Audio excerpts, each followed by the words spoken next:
नमस्कार दोस्तों, आज मैं बताने जा रही हूँ माँ शैलपुत्री की कथा। तो चलिए जानते हैं इसके बारे में। चैत नवरात्रि का पहला दिन माँ दुर्गा के शैलपुत्री रूप को समर्पित है।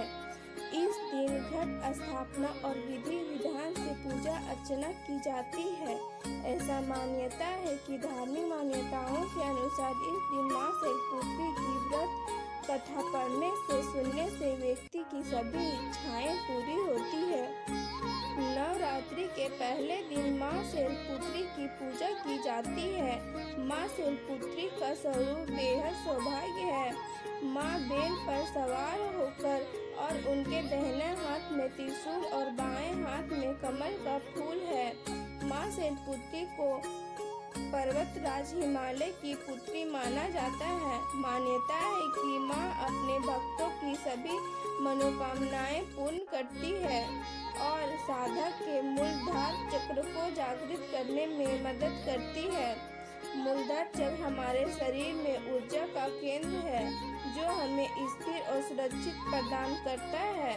इसके अलावा कहा जाता है कि माँ शैलपुत्री की पूजा से व्रत कथा पढ़ने और सुनने से व्यक्ति की सभी इच्छाएं पूर्ण होती है। तो चलिए हम अब स्टार्ट करते हैं माँ शैलपुत्री की कथा को। पौराणिक कथा के अनुसार माँ शैलपुत्री राज दक्ष की प्रजापति की पुत्री थी जिनका नाम सती था। उनका विवाह भगवान शिव से हुआ था, लेकिन राजा दक्ष प्रजापति नहीं चाहते थे कि उनकी पुत्री का विवाह शिवाजी से हो, जिनकी वजह से वह अपनी पुत्री सती और भगवान शिव से नाराज रहते थे। एक बार प्रजापति दक्ष ने यह अज्ञात करवाने का फैसला किया। इसलिए उन्होंने सभी देवी देवताओं को निमंत्रण भेज दिया। अपनी पुत्री सती और दामाद भगवान शिव को नहीं बुलाया। देवी सती इस आज्ञा से जाने के लिए बेचैन थी, लेकिन भगवान शिव ने उन्हें बिना निमंत्रण के कहाँ जाने से मना किया। लेकिन सती माता नहीं मानी और अपनी हट पर अड़ी रही। इसके बाद महादेव को विवश होकर उन्हें भेजना पड़ा। सती जब अपने पिता प्रजापति दक्ष के यहाँ पहुंची तो वहाँ किसी ने भी उन्होंने प्रेम पूर्वक व्यवहार नहीं किया।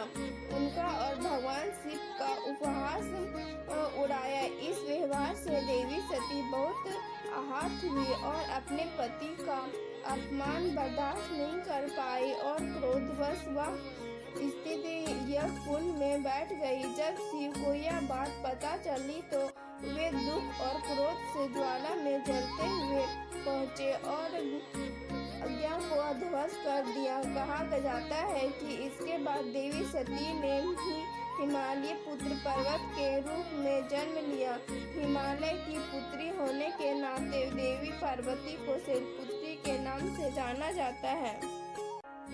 पार्वती और हेमंती भी इसी देवी का अन्य नाम है। शैलपुत्री का विवाह भी भगवान शिव से हुआ। शैलपुत्री शिवाजी की अर्धांगिनी बनी।